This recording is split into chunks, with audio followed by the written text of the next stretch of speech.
Bab 6, Generasi keempat lahir, Putra Takdir. Bab 6, Generasi keempat lahir, Putra Takdir. Pukul 0, jam 0:10. Kakek, aku masih muda. Apakah aku benar-benar perlu menikah dan punya anak? Wu Qiankun menatap kakeknya di depannya yang mendesaknya untuk menikah dan punya anak, dan sedikit ketidakberdayaan melintas di wajahnya. Wu Hao memperingatkan dengan kata-kata serius. Qiankun, kamu harus tahu bahwa semakin kuat seorang kultivator abadi, semakin sulit baginya untuk melahirkan anak. Meskipun kamu belum begitu kuat sekarang, kamu mungkin bisa melahirkan beberapa anak lagi. Tetapi jika kamu ingin memiliki anak setelah kultivasimu kuat, itu tidak akan semudah sekarang. Tetapi, saat Wu Qiankun hendak mengatakan sesuatu, dia dipotong oleh Wu Hao. Ya, bukan berarti kakek terlalu memaksamu, yang penting kamu menikah dalam waktu 1 tahun. Setelah mendengar perkataan Wu Hao, apalagi yang bisa dilakukan Wu Qiankun, sehingga dia tidak punya pilihan selain setuju. Pernyataan Wu Hao bahwa sulit untuk melahirkan anak dengan kultivasi yang kuat bukanlah omong kosong. Jika tidak, jika Kaisar Agung sangat mampu melahirkan anak, saya khawatir seluruh alam surga yang mendalam akan menjadi anak-anak Kaisar Agung. Lagi pula, manfaat dari bercocok tanam adalah menambah umur, tetapi kerugiannya tentu saja sulit untuk punya keturunan. Atas desakan Wu Hao, Wu Qiankun yang masih berkonsentrasi pada kultivasinya, hanya bisa pergi ke Sunset City untuk mencari pasangan yang cocok untuk dinikahi. Namun, karena keluarga Wu sangat berkuasa di seluruh kota matahari terbenam, banyak orang yang mendengarkan. Ketika Wu Qiankun sedang mencari istri, mereka tak kuasa untuk tidak datang ke rumahnya. Dan tentu saja mereka juga melaporkan Chu En. Pak Tua Wu, ku dengar kalau Qiankun sedang mencari istri? Setelah Chu En tiba di rumah Wu, dia mendatangi Wu Hao dan bertanya. Wu Hao menghela nafas dan berkata dengan sedih. Benar sekali, anak-anak sudah cukup umur dan saatnya untuk menikah. Kalau begitu, bagaimana kalau aku mengenalkan Qiankun padanya, yang juga cucuku? Chu En merenung sejenak sebelum berbicara. Mendengar ini, Wu Hao menatap Chu En dengan pandangan penasaran. Apakah kamu punya saluran? Ya, ada seorang suci dari sekta di dekat sini bernama Bai Yuyo. Dia berusia 18 tahun dan kultivasinya berada di tahap tengah pembangunan fondasi. Dari kata-kata Chu En, Wu Hao juga tahu bahwa ada banyak sekta pembudidaya abadi di sekitar kota matahari terbenam. Dan Bai Yuyo adalah salah satunya, orang suci bernama Sekti Air Giok. Sekta Air Giok Wu Hao tahu bahwa leluhur sekta tersebut juga merupakan orang kuat di tahap awal jiwa baru lahir. Setelah menetap di Sunset City, Wu Hao telah menyelidiki kekuatan di sekitar Sunset City demi alasan keamanan. Yang paling kuat di antara mereka adalah kekuatan yang disebut sekta bernoda darah. Orang yang terkuat dalam sekta tersebut adalah eksistensi puncak formasi jiwa. Bukan Wu Hao yang sekarang yang dapat menyentuh porselen, Wu Hao berpikir dalam hati. Setelah berpikir lama, Wu Hao menatap Chu En dengan curiga dan bertanya. Lao Chu, mengapa aku merasa kamu sudah merencanakan ini sejak lama? Hehe, Qiankun adalah cucuku. Aku pasti akan merencanakan pernikahannya. Chu En tidak ragu-ragu dan setuju tanpa keraguan. Tak lama kemudian, mereka berdua bergabung dan pergi ke sekta Air Giok untuk mengusulkan rencana pernikahan. Sekarang jangankan Wu Hao, bahkan Wu Rolong dapat dengan mudah menghancurkan seluruh sekta Air Giok. Jadi setelah mendengar bahwa dia akan menikahi tuan muda dari keluarga Wu, Master Sekti Air Giok secara alami setuju tanpa ragu-ragu. Turunlah. Adapun hadiah pertunangan, berikan saja dia 100 batu spiritual kelas atas, jangankan 100 batu spiritual kelas atas, bahkan 10 batu spiritual kelas atas, tidak mungkin sekta Air Giok biasa dapat memberikannya. Di bawah tekanan kekuatan dan sumber daya keuangan, sekta Air Giok hanya bisa setuju. Sedangkan Bai Yu sendiri, dia tidak memiliki keberatan. Setelah bertemu Qiankun, keduanya segera memutuskan untuk menikah dalam waktu setengah tahun. Lagi pula, bakat Wu Qiankun sudah bagus, dan sumber doa keluarga Wu tersedia dengan bebas. Meskipun usianya baru 18 tahun, kultivasinya telah mencapai puncak lautan spiritual. Jangankan kota matahari terbenam yang kecil, ia bahkan dapat menjadi murid langsung di antara beberapa kekuatan teratas. Oleh karena itu, saya secara alami menyukai Wu Qiankun dan Bai Yuyo, tetapi saya hanya menyukainya. Mengenai perasaan, kita akan membicarakannya nanti. Mengenai temperamen kedua orang ini, Wu Hao mengamati bahwa jika dia tidak ikut campur, kemungkinan besar mereka bisa bersama jika mereka bertemu. Jika Anda bertanya kepada Wu Hao bagaimana ia mengetahui hal itu, jangan tanyakan saja bahwa hal itu berasal dari intuisi seorang pakar cinta papan atas. Tak lama kemudian, 3 tahun berlalu. Wu Qiankun dan Bai Yuyo perlahan-lahan jatuh cinta satu sama lain di bawah pengawasan Wu Hao, dan segera membawa generasi keempat pertama keluarga Wu ke keluarga Wu. Wu Rulong, yang sekarang sedang menunggu di luar ruang bersalin, menatap Wu Qiankun yang mondar-mandir dengan cemas dan berkata dengan marah. "Mengapa kamu gugup? Menantu perempuanku adalah seorang kultivator keabadian. Bagaimana mungkin seorang kultivator keabadian bisa melahirkan dengan susah payah?" Namun sebelum Wu Qiankun mengatakan sesuatu, Wu Hao menampar bagian belakang kepala Wu Rulong dan berkata dengan marah. "Kamu lebih gugup daripada Qiankun saat itu. Bukankah benar bahwa pihak berwenang terobsesi dengan orang-orang yang hanya melihat saja?" Wu Rulong berkata dengan marah. Sekarang dia telah mencapai tahap Nation Soul akhir karena kultivasinya. Kecepatan promosinya secara alami melambat.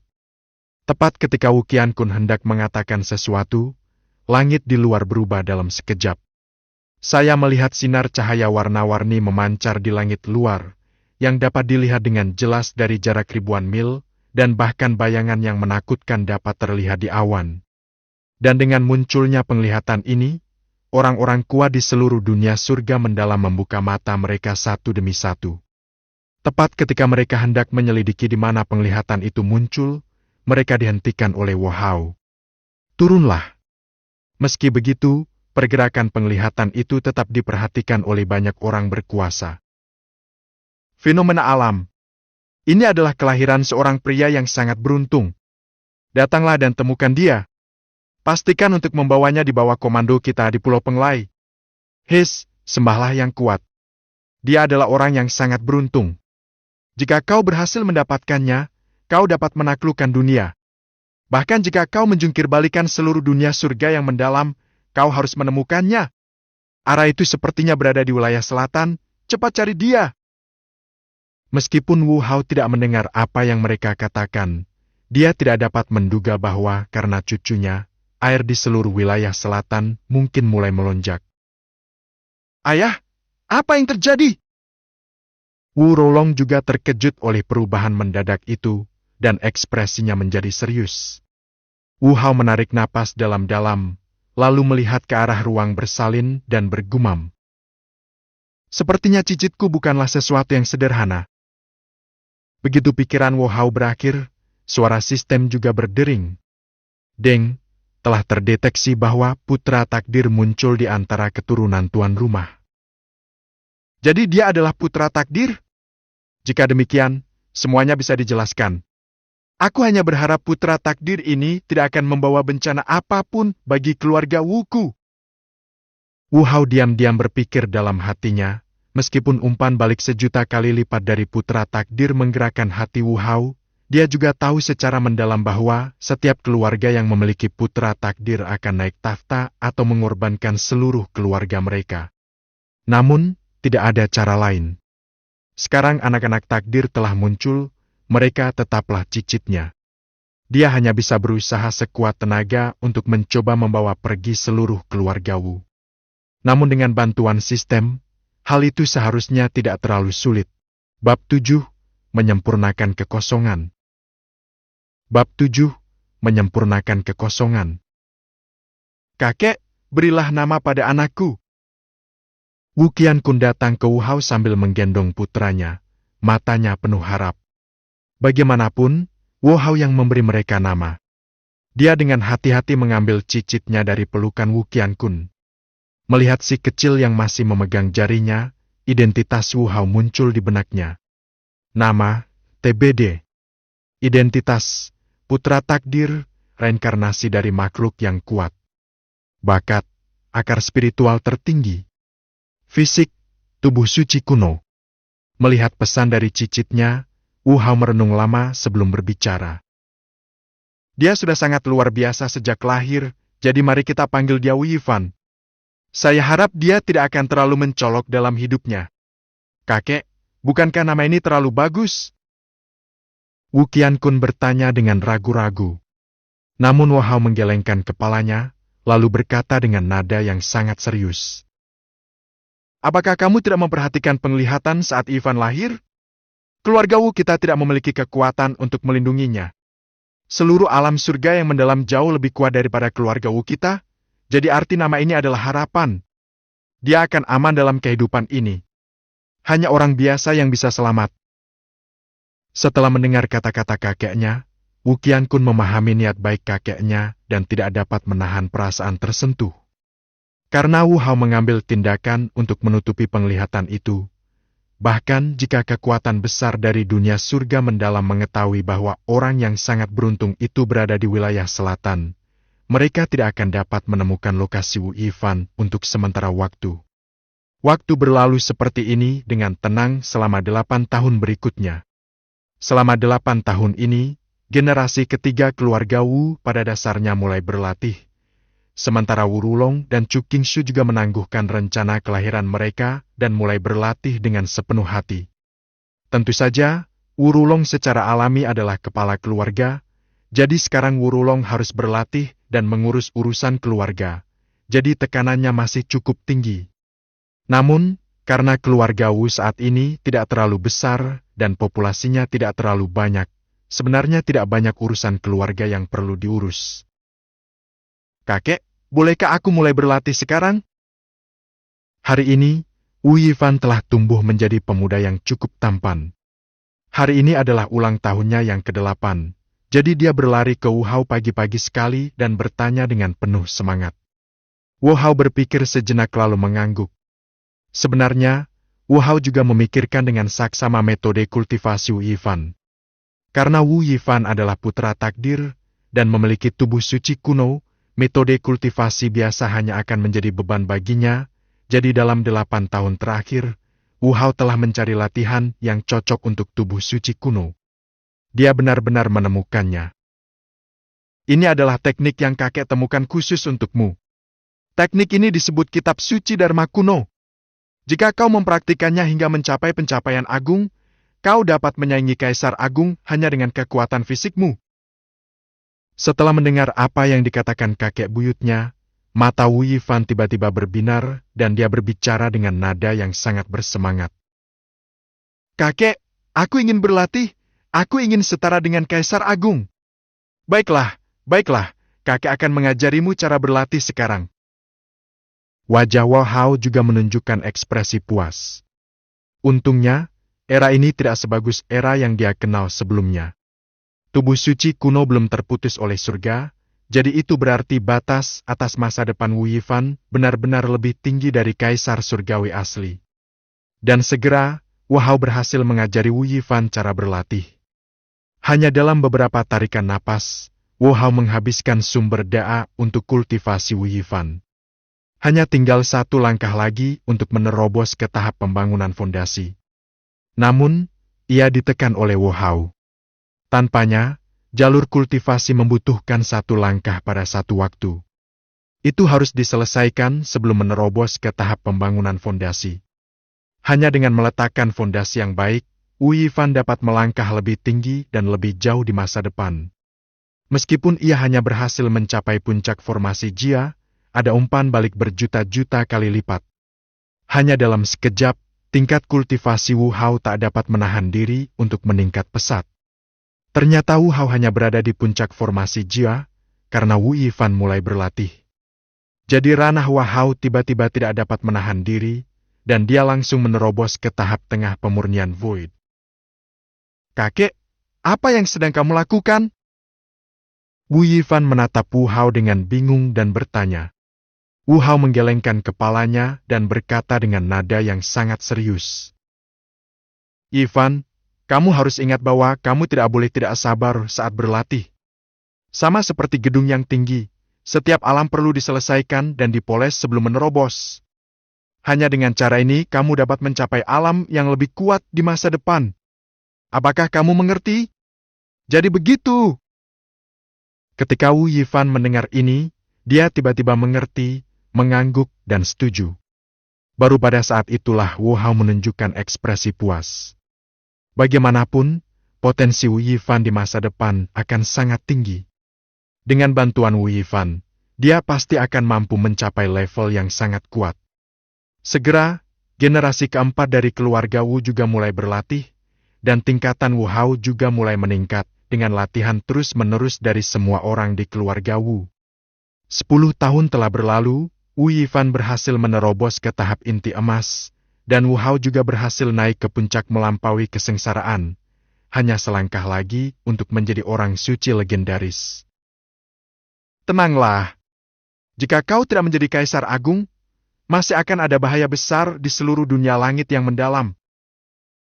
Wu Hao menarik napas dalam-dalam dan mengepalkan tinjunya. Hari ini, usianya belum mencapai 100 tahun, tetapi ia telah mencapai puncak Transcending Tribulation. Bahkan di seluruh dunia surga yang mendalam, ia dianggap tidak dapat dipercaya. Namun, Wu Hao tahu bahwa dia baru saja mencapai puncak Transcending Tribulation. Meskipun Wu Hao dapat bersaing dengan orang bijak karena kemampuannya yang kuat, dia pasti akan mati jika berhadapan dengan orang bijak yang hebat, jadi prioritas utamanya adalah menjadi lebih kuat. Dan hari ini juga tibalah hari upacara kedewasaan bagi generasi keempat pertama keluarga Wu. Ketika Wu Hao bersiap untuk memberitahu Wu Yifan tentang pernikahannya, dia mendapat kabar dari Wu Qiankun bahwa Wu Yifan akan meninggalkan keluarga Wu dan pergi keluar untuk sementara waktu. Kakek, kau datang tepat waktu. Aku berencana untuk pergi keluar dan berpetualang, tetapi ayah dan yang lainnya tidak mengizinkanku keluar. Di aula keluarga Wu saat ini, Wu Rulong, Wu Qiankun, Chu Qingshu dan Bai Yuyo berdiri di depan Wu Yifan. Setelah Wu Yifan melihat kedatangan Wu Hao, dia tidak bisa menahan diri untuk tidak berkata genit kepada Wu Hao. Bagaimanapun, menurut kesan Wu Yifan, kakek buyutnya adalah yang paling memanjakannya. Selama dia bersikap genit, kakek buyutnya pasti akan setuju. Benar saja, setelah dia berbicara, Wu Hao menghela nafas, lalu menatap Wu Yifan dan bertanya lagi dengan nada yang sangat serius. Apakah kamu benar-benar berencana untuk ikut latihan? Baiklah, kakek, aku bisa merasakan bahwa hari-hari di keluarga Wu terlalu damai dan tidak cocok untuk metode kultivasiku. Wu Yifan berkata dengan ekspresi yang sangat tegas. Dia memiliki tubuh suci kuno, tetapi dia telah berlatih di lingkungan keluarga Wu yang sangat aman, yang sangat merugikan pertumbuhannya. Wu Hao tentu saja memikirkan hal ini, jadi Wu Hao tidak menghentikannya. Dia menatap Wu Rulong dan Wu Qiankun dan berkata untuk mencegahnya. Ketika anak-anakmu tumbuh dewasa, mereka pada akhirnya harus pergi keluar dan menjalani petualangan mereka sendiri. Selama kamu ingat bahwa keluarga Wu akan selalu menyambutmu kembali. Setelah mendengar apa yang dikatakan kakek buyutnya, wajah Wu Yifan jelas menunjukkan ekspresi bahagia. Terima kasih, kakek. Sekarang Wu Hao sudah bicara, apalagi yang bisa dikatakan Wu Rulong dan Wu Qiankun? Sebagai orang tua, mereka tentu ingin anak-anak mereka aman. Tetapi ini bukanlah alasan untuk mencekik anak dalam buayan. Setelah beberapa peringatan, Wu Yifan tetap pergi, meninggalkan keluarga Wu tanpa diketahui siapapun. Berdiri di langit, Wu Hao menghela napas. Memang benar bahwa putra takdir bukanlah penguasa yang cinta damai, tetapi tidak peduli mereka pergi keluar, putra takdir tumbuh dengan cepat dalam menghadapi banyak bahaya.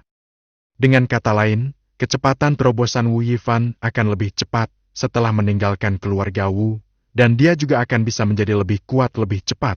98. Bab 8. Menerobos Kaisar Semu. Bab 8. Menerobos Kaisar Semu. Setelah Wu Yifan meninggalkan keluarga Wu untuk mencari pengalaman, 3 generasi keluarga Wu juga menikah dan memulai bisnis satu demi satu, dan membawa lebih dari 10 cicit bagi Wu Hao. Namun sangat disayangkan tidak muncul putra takdir yang baru dan yang terbaik pun tidak muncul. Itu hanyalah akar spiritual yang terbaik. Tapi itu sudah cukup bagi Wu Hao sekarang. Dan waktu itu ibarat air yang mengalir, Anda tidak akan bisa menangkapnya sama sekali jika Anda mengulurkan tangan, dan 20 tahun penuh telah berlalu dengan tenang. Dalam 20 tahun terakhir, kultivasi lebih dari 30 anggota keluarga Wu, ditambah dengan umpan balik yang dibawa oleh Wu Yifan, putra takdir, yang telah berlatih di luar, telah memungkinkan Wu Hao untuk menerobos alam kecil hampir setiap bulan. 20 tahun telah berlalu, dan kultivasi Wu Hao telah berhasil melampaui level suci dan mencapai puncak tertinggi. Dia hanya tinggal sedikit lagi untuk menembus level kuasi kaisar. Hari ini adalah hari ketika Wu Hao dipromosikan menjadi kaisar semu. Setelah mencapai tahap orang suci, dia dapat mengandalkan kekuatan suci dalam tubuhnya untuk membuka dunia kecil. Sekarang Wu Hao tinggal di dunianya yang kecil untuk menerobos ke tahap kuasi kaisar. Kalau tidak, dengan latar belakangnya dan kaisar surgawi Wan Daojing, kengerian menerobos ke tahap kuasi kaisar mungkin diketahui oleh seluruh dunia surga yang mendalam. Wu Hao belum mau terlalu menonjol, jadi dia tinggal di dunia kecil dan menerobos ke tahap kuasi kaisar. Apakah ini kekuatan kaisar semu? Saat getaran gemuruh datang dari tubuh, aura Wu Hao menjadi semakin menakutkan, seolah-olah telah mencapai batas, dan semua yang ada di seluruh dunia kecil itu tampaknya berhenti dalam sekejap. Dan saat Wu Hao membuka matanya, dia telah menerobos ke tahap kuasi ampor. Wu Hao merasa bahwa dengan kekuatannya saat ini, pukulan biasa saja sudah cukup untuk menghancurkan seluruh Sunset City dan bahkan sebagian kecil dari wilayah selatan termasuk Sunset City. Meskipun Wu Hao mungkin telah melebih-lebihkannya, itu sudah cukup untuk menunjukkan kekuatan seorang kaisar semu. Khususnya menurut pemahaman Wu Hao, pada dasarnya tidak ada kaisar agung di permukaan di alam surga yang mendalam.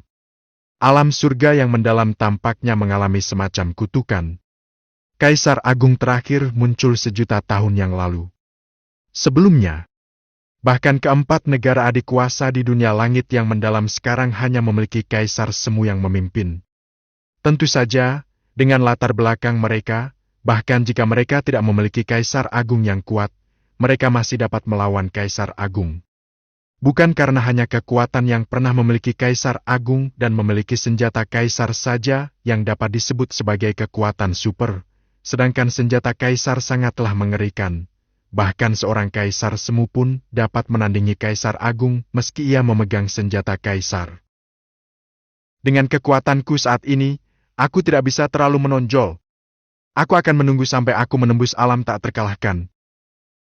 Wu Hao berpikir dalam hati dan membulatkan tekad untuk setidaknya menerobos ke alam kenaikan agar menjadi lebih menonjol.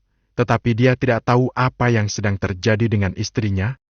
Memikirkan pihak Sukya Oran, Wu Hao menghela nafas tak berdaya. Sepertinya dia harus mencari waktu untuk menemukan pihak Sukya Oran, tetapi setidaknya dia harus melindungi keluarga Wu. Wu Rulong adalah yang terkuat di keluarga Wu sekarang.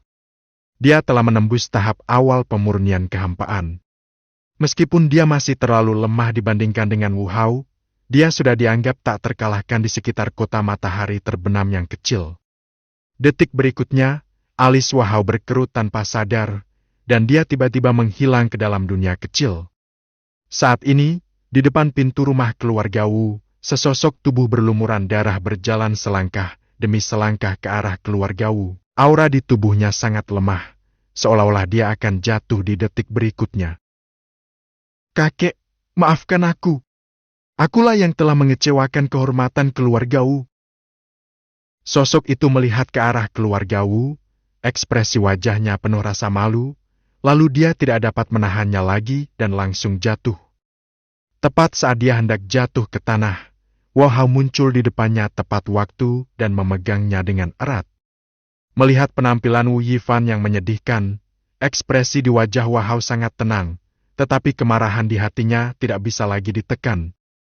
Ia tidak menyangka cicitnya akan mengalami kesengsaraan seperti itu tepat saat ia pergi mengikuti pelatihan. Kamu harus tahu bahwa cucumu adalah putra takdir. Jika dia bukan putra takdir, dia pasti sudah meninggal. Tidak peduli siapapun yang menyakiti cucuku, aku akan membuatnya membayarnya dengan darah.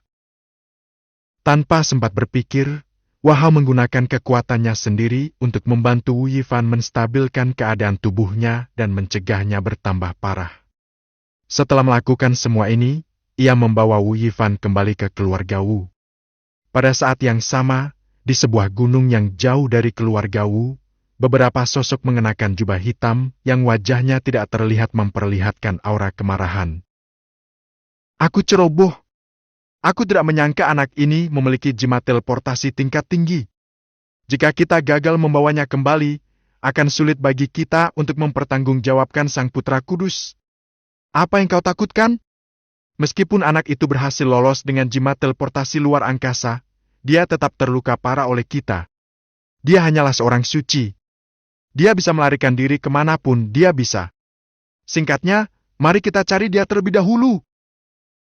Mereka adalah orang-orang yang melukai Wu Yifan dengan serius. Adapun mengapa Wu Yifan terluka parah, justru karena mereka menemukan secara kebetulan bahwa Wu Yifan memiliki tubuh suci kuno. Perlu Anda ketahui bahwa tubuh suci kuno tidak hanya terkenal karena kekuatan tempurnya yang luar biasa. Tetapi yang terpenting, darah suci tubuh suci kuno memiliki efek ajaib pada beberapa biksu, jadi mereka tidak ragu untuk memilih untuk melawannya. Wu Yifan mengambil tindakan. Namun mereka tidak menyangka bahwa orang suci Wu Yifan benar-benar dapat lolos dari tangan ketiga raja suci tersebut. Jika orang suci tersebut mengetahui bahwa tubuh suci kuno telah lolos dari tangan mereka, akhir mereka tidak akan jauh lebih baik. Memikirkan hal ini, mereka bertiga tidak dapat menahan diri untuk tidak menggigil, lalu mereka mengejar Wu Yifan ke arah di mana dia melarikan diri. Pada saat ini, di keluarga Wu, setelah mengetahui bahwa Wu Yifan terluka parah dan diambang kematian, generasi kedua dan ketiga dari keluarga Wu datang ke ranjang Wu Yifan. Pada saat ini, Wahao juga menggunakan keterampilan medisnya sendiri untuk berinvestasi pada cucunya Wu Xuing. Cederanya telah distabilkan. Wu Yifan akan tahu apa yang terjadi selanjutnya ketika dia bangun.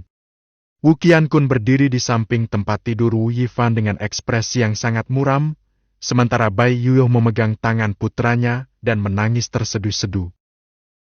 Kakek, apa sebenarnya yang terjadi? Wu Qiankun menarik napas dalam-dalam, memaksa dirinya untuk tenang, lalu menatap kakeknya Wahao. Wu Hao menggelengkan kepalanya dan berkata, "Aku juga tidak tahu. Hanya saat Ivan bangun, kita bisa tahu siapa yang telah melukainya dengan serius. Sialan, kalau aku tahu siapa yang berani menyakiti anakku, aku pasti akan mencincangnya sampai berkeping-keping." Sebagai seorang ayah, Wu Qiankun berkata dengan sangat marah, tetapi Wu Hao merasa aneh di dalam hatinya.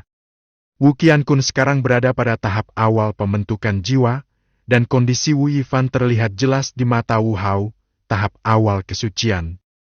Oleh karena itu, mereka yang dapat melukai Wu Yifan dengan serius hingga sejauh ini setidaknya adalah orang suci yang hebat atau bahkan raja suci.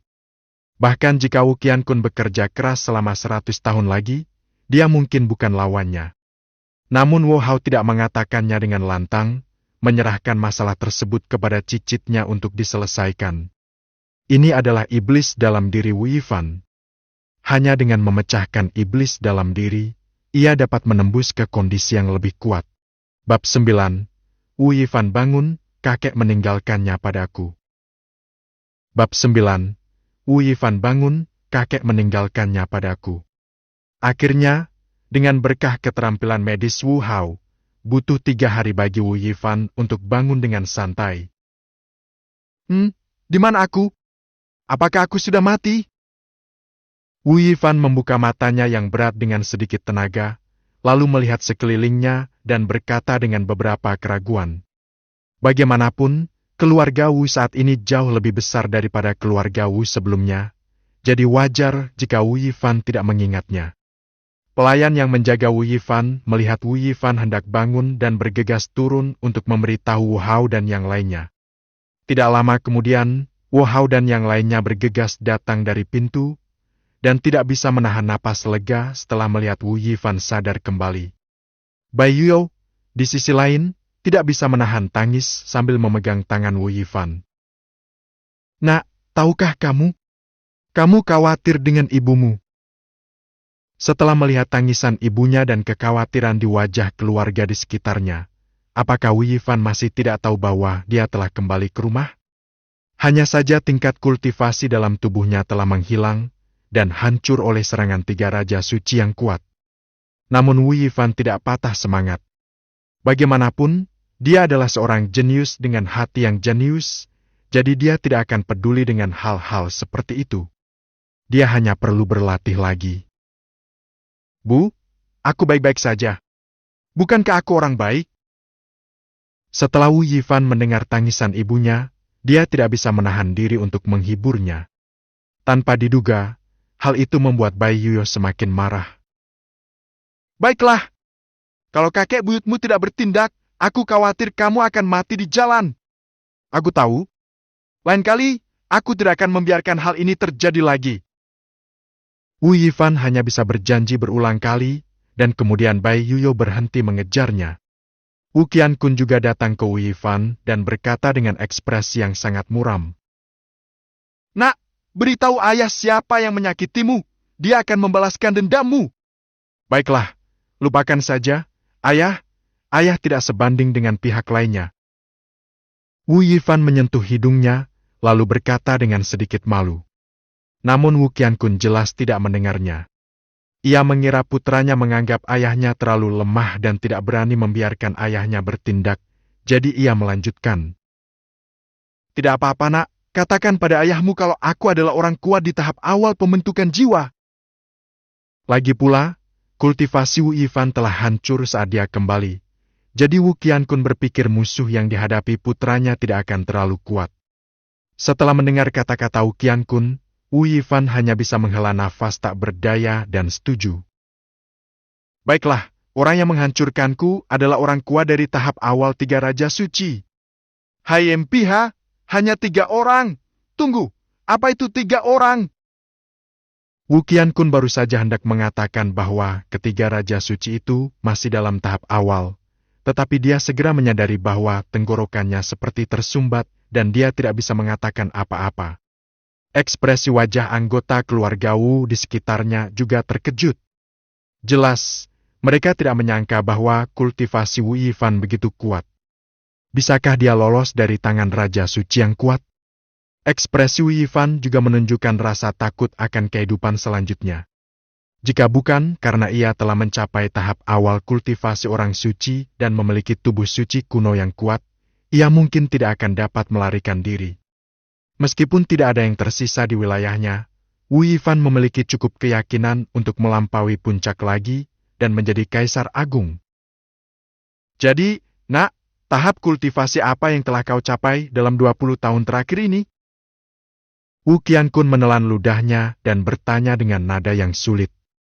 Dia masih ingat bahwa Wu Yifan hanyalah seorang inti emas kecil di tahap awal sebelum meninggalkan keluarga Wu. Hanya 20 tahun kemudian, dia dapat melarikan diri dari tahap awal Raja Suci atau tahap awal 3 Raja Suci.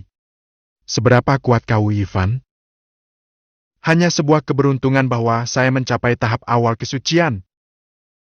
Melihat ekspresi yang sangat tenang di wajah Wu Yifan, semua anggota keluarga Wu yang hadir dengan suara bulat percaya bahwa Wu Yifan sedang pamer, tetapi tidak ada bukti. Pada saat ini, Wu Hao berbicara. Baiklah, Yifan baru saja pulih dari cedera seriusnya. Biarkan dia beristirahat dengan baik. Kalian semua keluar dan lakukan apa yang harus kalian lakukan. Ya, ayah atau kakek buyut. Semua anggota keluarga Wu generasi kedua, ketiga, dan keempat turun untuk berlatih, dan tak lama kemudian hanya Wu Hao dan Wu Yifan yang tersisa di ruangan itu. Pada saat ini, ekspresi Wu Yifan akhirnya menjadi serius. Awalnya dia